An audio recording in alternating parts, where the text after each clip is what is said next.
Talking with famous people.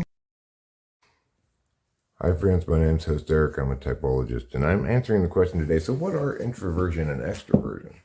Well, the answer in short is they are unfortunate terms that mislead about the nature of cognitive functions. One important thing to keep in mind is that it's always an individual who's paying attention. The attention is in and of the self. It doesn't exist outside of the self, regardless of what's being paid attention to. Okay. However, we do pay attention to things in different spaces, 4 different fields. So let's look at this first document here. So we look at this, we see 4 fields: mind, body, virtual space, physical space, which is to say we can pay attention to things inside of our own head. We can talk to ourselves in our head or visualize things. We can pay attention to our body, whether we have to pee or not, or whether we're hungry or not.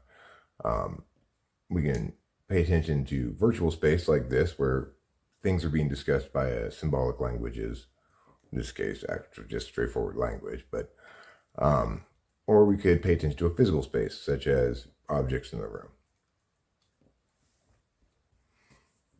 So we can break down these 4 spaces, which are comprehensive of all places in which a person's attention might be directed.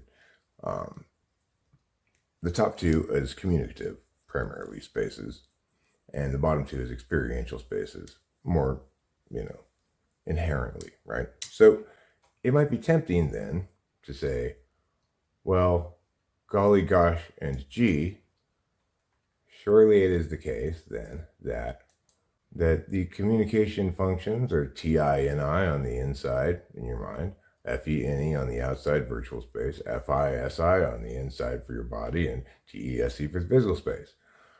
But the question is this correct? And the answer is no. It is not the case that we ought to put these functions where they might naturally seem to be, though that is the intuitive leap that was made when they were called introverted and extroverted in the first place.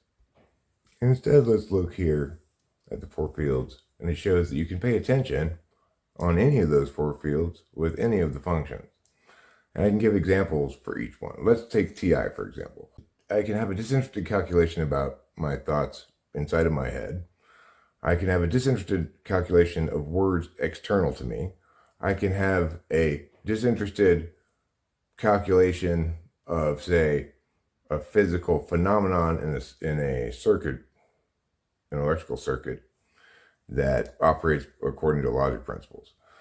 I can use introverted thinking to see if my current bodily sensations are consistent with what I felt before and whether or not I should worry about if there's something wrong with me. I can use extroverted intuition on all these places as well. Inside my mind, I'm using it right now in the external virtual space. I could, grab a bunch of random sticks and boards and shit and hammer them together, nail them together to make some sort of art piece that would be extrovertedly intuitive in the physical space. Or I could extrovertedly intuit about my body. Oh my gosh, what might this thing be? It could be cancer, it could be AIDS, it could be polio, it could be, And so the same is true for all of these functions. We can come up with examples for all of them. And the fact is, in general, there are spaces which are more conducive to paying attention via mya than via mya, right? But we aren't responsive to what the environment demands. We are reflexive in our configuration because our first and second function comprise our configuration. Everything else follows from that. Last picture here, you'll see it is fair to say that these communicative functions include NI, NE, FETI. They might better be called intuition, ideation, socialization, disinterested deliberation. And the experiential functions, SI, SETE, FI, might better be called knowledge, action, figuring out, interested deliberation. But while it's fine to put those functions in those spaces, they don't line up at GI and NI over here.